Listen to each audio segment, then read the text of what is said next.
Speaking of March Madness, we have a very special call-in guest today, Joe Gagliano. Is it Gagliano? Joe Gagliano. He is known infamously for orchestrating the biggest point-shaving scandal in the history of college sports, perhaps in the history of sports in general.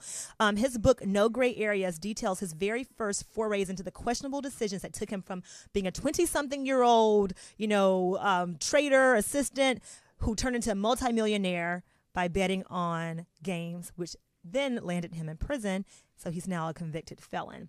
He calls himself the world's stupidest smart guy. And so Joe's going to be calling in to talk about fixing Arizona State basketball back in the 90s. And we wanted to have him on during March Madness, but he couldn't because he had some other commitments that he might talk about. So I'm excited to have Joe call in a second. Yeah, I'm excited to read the book because this is, I grew up in Arizona. Yeah, This was actually happening while I was there. Oh, and I think Joe is joining us right now. Okay, so now we have Joe on the phone. Welcome to the Morning Score, Joe. We just talked about you, gave your introduction. How are you doing today? I'm doing good. I apologize if I'm late. No, you're right on time. Like, now we're both looking at our phones like, what time? No, you're perfect, Joe. You are perfect. So we just gave our viewers a little bit of an introduction about no gray areas. What was that? About no gray areas. And just so that people can get more familiar with you, Joe, give our audience a little bit about your background. Tell us how you started betting, I guess, illegally. Erica, it's been an interesting journey, that's for sure. The book, No Gray Areas, outlines for the first time the true details behind the ASU point-shaving scandal, which is, still one of the largest scandals in sports history. And I say that not to glamorize it or Hollywoodize it or anything like that, because this happened in 1993, 94, and what is that now, 22 years later, I have been offered deals after deals to tell the story. I never wanted to tell the story. I never wanted to put myself or my family back or in that spotlight with the negativity that was around it. But in 2008, when the financial world kind of fell apart, I was blessed. After the ASU scandal, I built a pretty large company, had some assets, and when the world fell apart in 2008, and a lot of people got kicked in the gut, and I ended up applying for an SBA loan with my father, and I could sit here and say that I was low-hanging fruit for the government. I could sit here and say that the bankers knew everything about it. I could sit here and tell you that my dad got fingerprinted for the loan, but long story short, I allowed my father's signature on that loan without the proper of a power of attorney. And so I ended up getting indicted again in 2012. Okay, so Joe, just hold on one second because I want to make sure everyone out there understands. So you spent your first 15 months in prison for the ASU point shaving scandal back in 2000. Is that correct?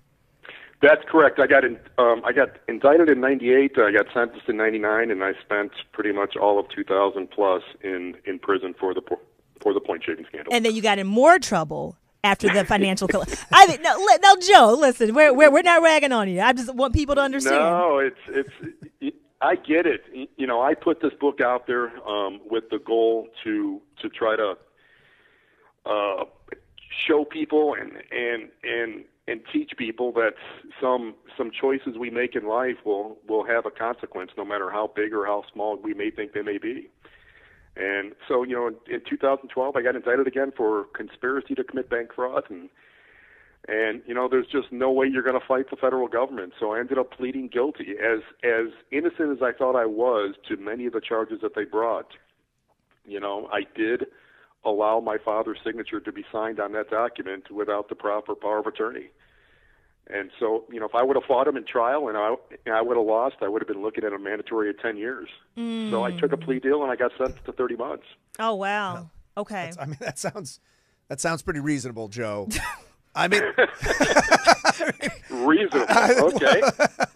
I think I would have done the same exact thing you did.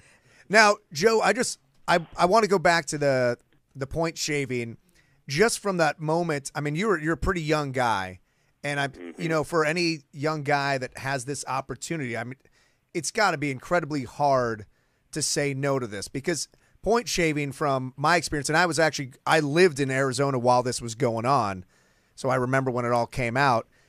It seems like one of those crimes that, is a no-brainer, because it doesn't seem like you're going to get caught. Mm-hmm. I mean, because, you're watching these games and nobody had any clue what was going on. So can you kind of take us through, and I don't want to give away, because I want people to go out and buy the book, because the book sounds extremely intriguing, and I'm definitely going to read it. But can you kind of take us through as much as you want to tell us without giving away too much of the book, from like start to finish? Sure. I'll give you it. I'll talk about anything. There's nothing off limits, guys. I can tell you that I was extremely blessed growing up. I have a loving family. My parents are still together after 50 years in marriage. I have a brother and a sister, extremely tight Italian-American family growing up on the northwest side of Chicago. I had every opportunity that one could ask for. I had opportunities for education. I went to college. I went to college for 3 years. I never really went to school. Let's put it that way. It's my kind of guy. I ended up leaving college my junior year to go work at the Chicago Board of Trade. And I started off as a clerk down there. And, we are all products of our environment. And here I am, a 22, 23-year-old kid working on arguably the most expensive financial market traded on the trading floor and so I'm looking up to, at that point in my life, I'm looking up to the successful traders. And you know who they are. You know who they are. You could pinpoint them. But pretty much anyone down there is a success. But then there's the ones that are the cream of the crop.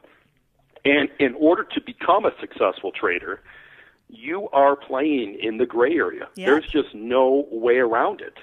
You are not going to walk a fine line. You are going to do things to manipulate the markets. You're going to do things where you have advantage from institutional monies coming in.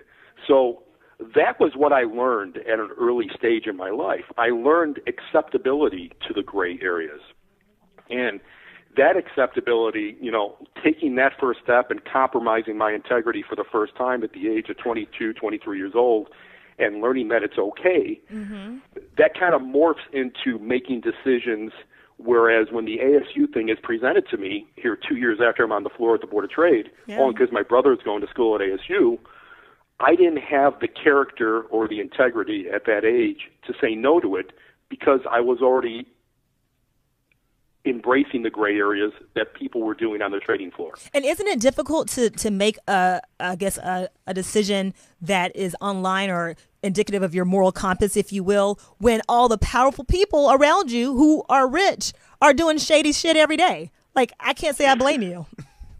Man, I'll tell you, Erica, you hit that head on, and I don't want to make it sound like I was rationalizing. I should have had the character, I should have had the fortitude, I should have had the integrity to say no.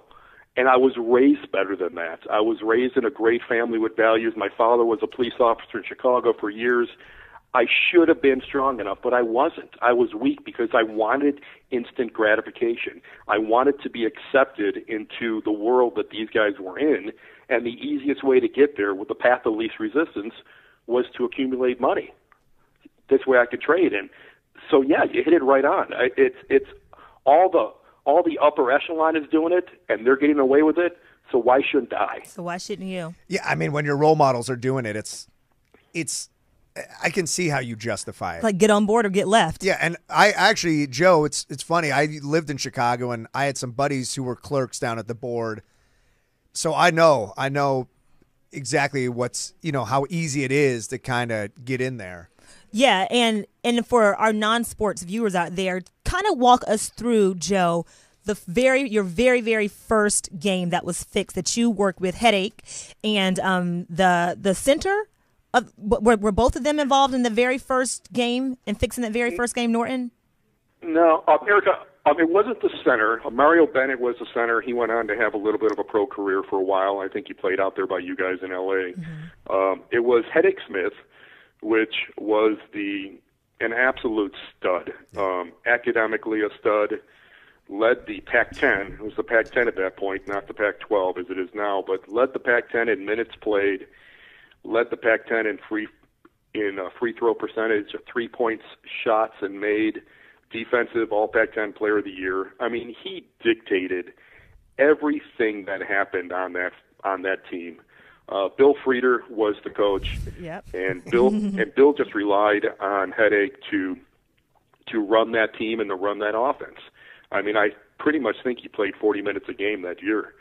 And then we had the other guard, Isaac Burton. So really, you got the point guard and you got the shooting guard, and you pretty much dictate where that ball is going, and how that offense is going to be played. And it's funny, not funny, but people think of point shaving as guys going out there, whether it's in basketball, tanking shots and missing shots, and that's not point shaving at all. Point shaving is when you could manipulate the outcome of a score or the outcome of a game simply by giving the guy that you're defending an extra 2 or 3 feet to do what he wants to do. Maybe down the stretch you're going to brick a free throw or two. Maybe down the stretch you're going to turn over the ball a few times. Maybe down the stretch you're going to foul when you need to foul. But during the course of the game, allowing the player that you're defending to do more freely what he wants to do to control the game, that's really what the core of point shaving is all about. And that's so interesting because I remember I watched some of your videos, and when I heard you say that, I was like, the average sports person. I would always thought it was points. But now when you break it down like that, you can kind of see like, oh yeah, I'm going to give this guy an easy layup. I'm going to turn the ball over. So how did this game go down? I know it ended up, you said 6 points, and somehow they got it at exactly 6 points, where as a sports fan, to me, that just blows my mind that they were able to hit it on the head. And did you say 6 because there was some leeway? Can you explain to us and to the fans listening, like, why 6 points was so crucial? Sure. I mean, it's certainly messed up my mind that it landed on 6. I mean, Headache Smith scored 39 points that day. He had 10 3-pointers on the first game. I think it was a career high for him. Absolutely just destroyed the game offensively. But when I talked to him the day before the game, the betting line opened up at ASU minus 12.5 to 13 points.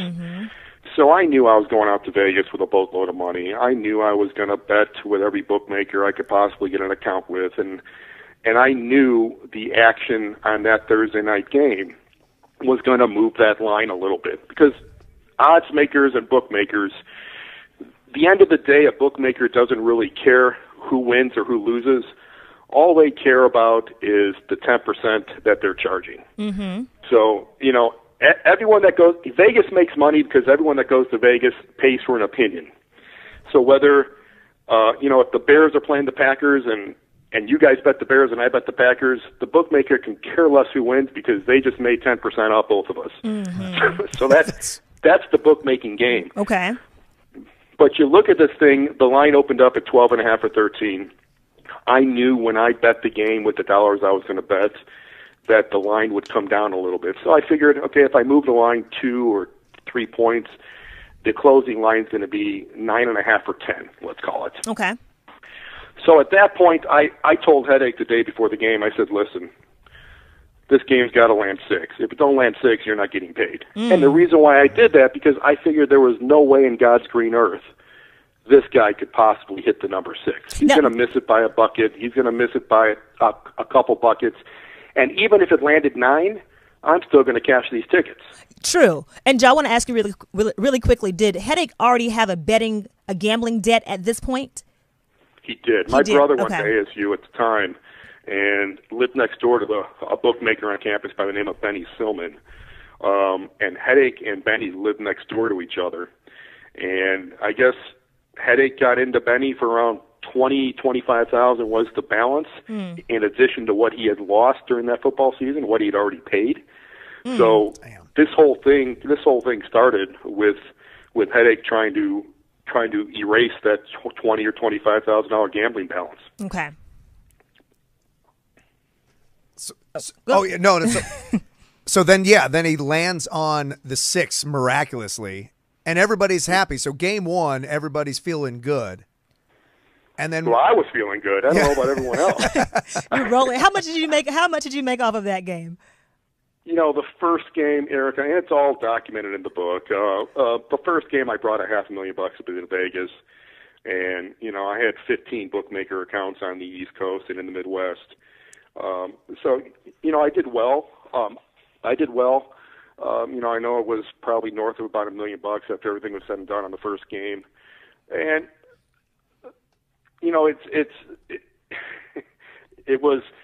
I'll talk about the indictment when you guys want to get there. I'm sure you want to chronologically go through each game, right? Well, I mean, we're not going to go through every single game because, again, we don't want to give away too much. But we just, you know, we want to make sure that people understand how it all started, at least. And I got you.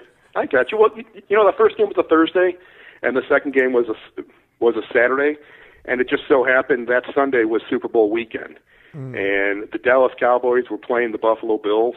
And there was just a ton of money in Vegas. So it was just an absolute perfect 3-day period to pull this thing off, because there was so much flipping money in Vegas that no matter what I brought, no matter what I did with the bookmakers, I really was not going to move that line. Yeah. And so the same thing happened on the Saturday game against Oregon. You know, I told Headache on that Saturday morning right before shoot-around, I said, hey, this game has to land 6. And sure enough, I mean, I could tell you Arizona State was probably a 20-point better team that day, and the game landed 6. And I cashed tickets again, and here I parlayed the Thursday money into the Saturday money, and, you know, that should have been it. Yep. That should have been it. There was a dream weekend. It was cash. Nobody knew about it. I was under the radar, and that should have been it. And with Headache, so now is his debt at this point, is it cleared with these 2 games, or did he still owe some money? No, I cleared the debt. Part of the deal I had with him is I'd give him $50,000 a game, and he had to take care of whoever else he wanted to take care of on the team, and that his gambling debt would be wiped away. Now, I just want, for people who are just tuning in, we're talking with Joe Gagliano, the mastermind, if you will, of the Arizona State University point shaving scandal from the 90s, from 23 years ago. Before we ask you any more about the actual scandal, I do want to know, Joe, when you watch games now, college or pro, do you speculate that point shaving is still a thing, or do you just know, just from watching, can you just tell that people are still doing this? You know, I'm going to get a lot of people mad at me by saying what I'm going to say, but I'm going to tell you that point blank in my mind, anytime you're going to link money and rewards and gambling to personal performances, you are going to have greed and corruption. There is just no flipping way around it at all. And so, yes, I believe this happens a heck of a lot more than the public even can remotely think about. I believe when you're looking at sites like FanDuel and DraftKings, the amounts of corruption that are inside of those that we don't even know about yet. When you really break down what a DraftKings or a FanDuel and you realize who the investors are inside of it, and you see a Comcast owning a large piece of it, you see an NBC owning a large piece of it. And then you really break it down even further and you see, what if I was a trainer on a team? What if I was a water boy on a team and I got some inside information on a Thursday game on a Tuesday night that, hey, our star player has a twisted ankle and we really didn't put it out there because he's questionable at best, but I know he's hobbling. Or hey, our star player got into a whole argument with his wife and his mind's all messed up. That's inside information. Now, if you had that inside information and you were on a board of a publicly traded company and you traded that stock based on that information, you would be indicted and they would throw away the key. Good point. So how is FanDuel, DraftKings, or any type of sports gambling where personal performance is directly correlated to dollars. How can that be legit? There's just no way around it. Now, and with that, there's, I'm just going to ask this question too. With the NFL is actually seeking a football team in Las Vegas. Do you think? What are your thoughts on that? Joe? Well, I think the ownerships of these leagues and the teams, they speak one message in private, and they speak another message in public. The message that they speak in public when they're talking about their anti-gambling, the integrity of the game, and the moral compass of their players, that's their message they preach publicly. When they're behind the doors and they're talking among their partners, they embrace Vegas, they embrace gambling, they embrace FanDuel, they embrace sports or DraftKings. And let me tell you why.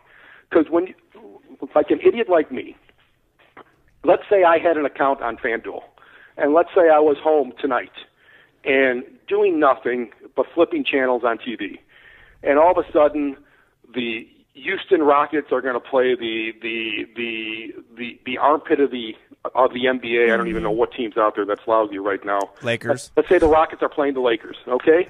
Well, I know Kobe's coming out tonight, so you probably have some attention on that. But let's just say it was a normal night with two teams that are having horrific years. Okay. Now I'm at home on a couch on a Wednesday night. I am more prone to stay up and tune that TV on to that game because there's a FanDuel or a DraftKings that I can hand select players and I can have some bets actually going on that game. And that's what the owners of these teams love about it, because it'll draw attention to their sub-market teams or their subpar teams in ways that they could never get it otherwise. So basically, if I'm going to watch, let's say the Sacramento Kings are really sorry right now, I have a higher vested interest in watching them if I'm betting on one of their guards to do well. I'm going to actually watch the game, which means advertisers know that there are more eyes on their ads, which means owners are happy. So it's cyclical. It's a very incestuous relationship, it seems. It's all about the Benjamins. That's all it is, and it's no different why they're lobbying hard to get a team out there in Vegas, which for years they were against, because they realize the attention and attraction to their sports are driven by people, more so driven by people that have gambling interests or some type of monetary interest in the outcomes rather than the casual fan. Mm-hmm. Yeah. And before we let you go, I do definitely want to highlight the positive in your life, because you did make some egregious mistakes in your early 20s, but you somehow continued to stay, I guess, above the fray, because you always were smart enough to keep money aside and put things in different people's names so that you were always able to come out basically kind of on top, even though, you did serve your time. So describe some of your happiest moments now that you've closed that gray area of your life. Eric, I appreciate you saying that the way you said it, but, let me clarify something if I could.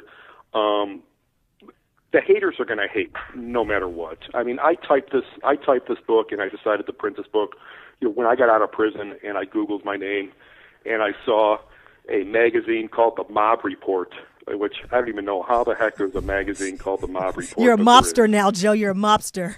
Yeah, I guess so.